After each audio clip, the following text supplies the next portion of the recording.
Hey guys, Tina here and welcome to another wrap-up video in which I will talk about the next 3 books that I managed to read. But there's an extra because, again, I want to talk about an ARC preview that I received, and I do not want to review that book as such, but I do want to tell you my first impressions of it. And the book that I'm talking about is The Queens of Innislayer by Tessa Gratton, which is a very popular, pretty hyped fantasy book that is coming out, or actually it already came out somewhere, or maybe not everywhere, I'm not sure exactly. And yes, as I said, I received a preview excerpt and I didn't read it. This is a retelling of King Lear, which I have not read or watched, so not sure whether or not it's sticking close to the story. I might have to remedy that before I get my finished copy of the book, but also, you know, there's also not a lot of time for me to do that, so maybe not. But anyways, I really enjoyed what I read. We have multiple POVs and all the characters that we follow are very strong. There are 3 daughters, of course, of the King Lear that we follow and some extra other characters, and I really enjoyed them all. All the characters are so well developed and interesting, and they have their own goals and they're set to achieve them, and you know, sometimes no matter what. And I really loved following them. All the sisters are very different from one another, and I don't know, I just really like them, even the bits that were not so nice. The writing is beautiful, it's pretty descriptive, which sort of had me worried because descriptive books tend to be slow, and I do not like slow-paced books all that much, but I have to say, all that description, it didn't slow the pace down at all, and I was really pleasantly surprised by that. Also, you know, the world is so rich and you get to experience it a lot differently, you know, as if you would if there was not that much description in it, and I really liked it. Of course, there's a lot of prophecies, and stars have a huge role in this book, and there's war, of course, I have to mention that. But as I said, what I read, I really enjoyed. I ordered my finished copy already, so I'm waiting for it to arrive, and I will definitely be finishing this book. But until then, I will talk about the other books that I managed to read. The first of those is a reread, and it's Age of Myth by Michael J. Sullivan, which is book 1 in the Legends of the First Empire.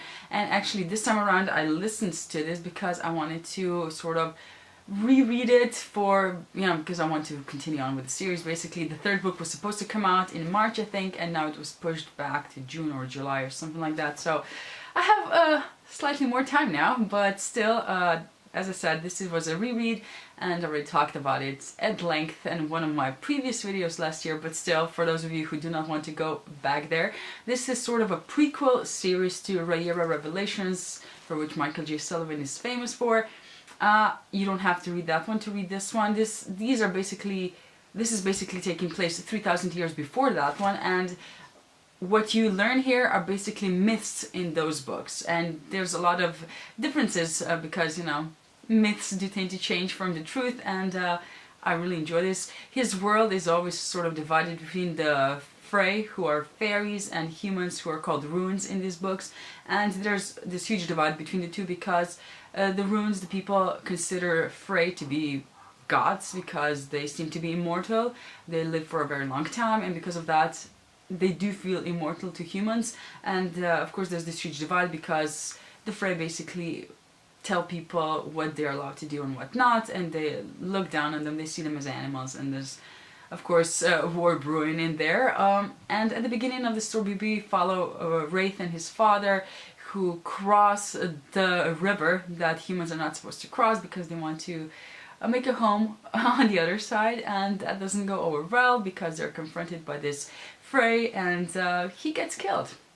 And yes, things certainly pick up from there because suddenly humans are realizing that Frey actually can be killed, and what does that mean, and everything. And there's a lot of misconceptions and prejudice in this book amongst the Frey themselves, amongst humans, towards other humans. Between the two groups, there's actually a group of Frey that do consider themselves to be gods, even compared to other Frey, so I really like that. There's a lot of, well, not conspiracies, but a lot of plotting, I guess, because some characters are definitely keeping things from other people, and that's bound to explode at some point. We have a really great female character, Persephone. She's a great leader and a very strong, very rational, and just a character that a lot of other characters actually look up to, and I really like her, as well as a bunch of other characters, and I cannot actually wait to pick up the next book now, because I have, you know, time before the third one comes out, and I do recommend this series. It's a fantasy series that's really easy to get into for those of you who are afraid of fantasy as such, and it's pretty short and really easy to read.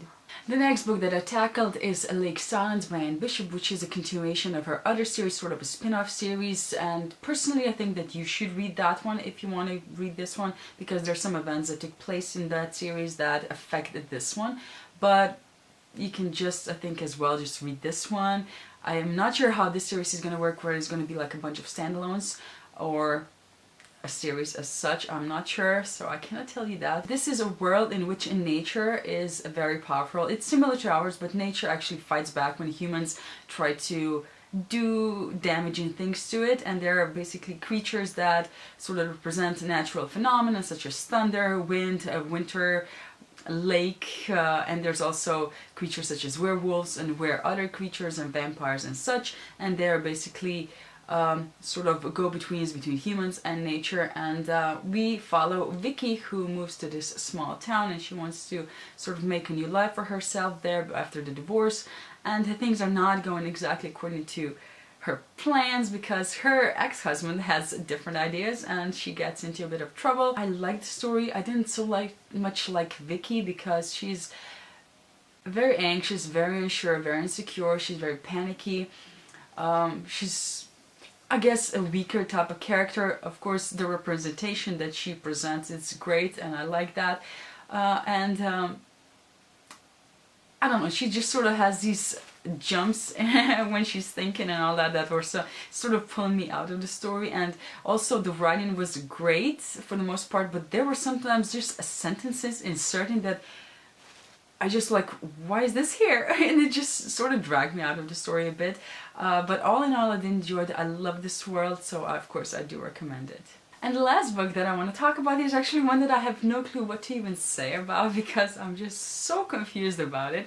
And it's American Gods by Neil Gaiman. I sort of listened to this on YouTube, and I mostly enjoyed it, but was sort of also confused by some parts. And honestly, I really love Neil Gaiman's writing. This, I'm not sure which, I think like this is only the third book actually that I read by him, or maybe fourth. But still, I love his writing, but sometimes it is confusing and I'm not sure what to make of this one. This is a story of Shadow, who is imprisoned for a crime, and he gets released early, but he also learns that his wife, which he was looking forward to seeing, has died, and also his job prospects have sort of dwindled. And as he's returning home, he meets this guy called Wednesday, and he sort of entices him to join his team and work with him. And after he does that, things just go slightly crazy. We have a lot of gods in this book. There's old gods that the people that settled there, that colonized America, brought with them. And there's also new gods such as media, television, and such. And sort of the conflict between the two, I guess. And yeah, as I said, there are parts that I really loved, some parts that I didn't enjoy so much. I think you can take a lot from this book, and every one of us will take something differently from it. I really liked sort of the conflict and also the characterization of the society. And yes, this sort of takes place in America, but I think it goes for the whole Western civilization. And sort of a critique of it, what we value, what we forget, what just, I don't know. As I said, I'm confused. But not to say that I do not recommend it. If you want to tackle it, for sure. It was definitely enjoyable, despite some confusion here and there. And I don't know.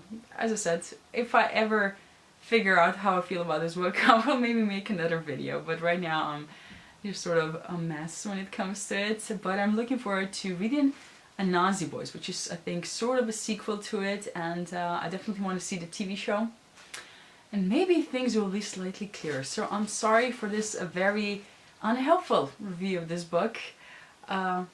But yeah, I think it's a hit and miss with people as such, so I'm not the only one, I guess. But hey, yeah, what can you do? Sometimes things are just like that. Anyways, that's all for this video, and thank you for watching, and see you in my next one. Bye!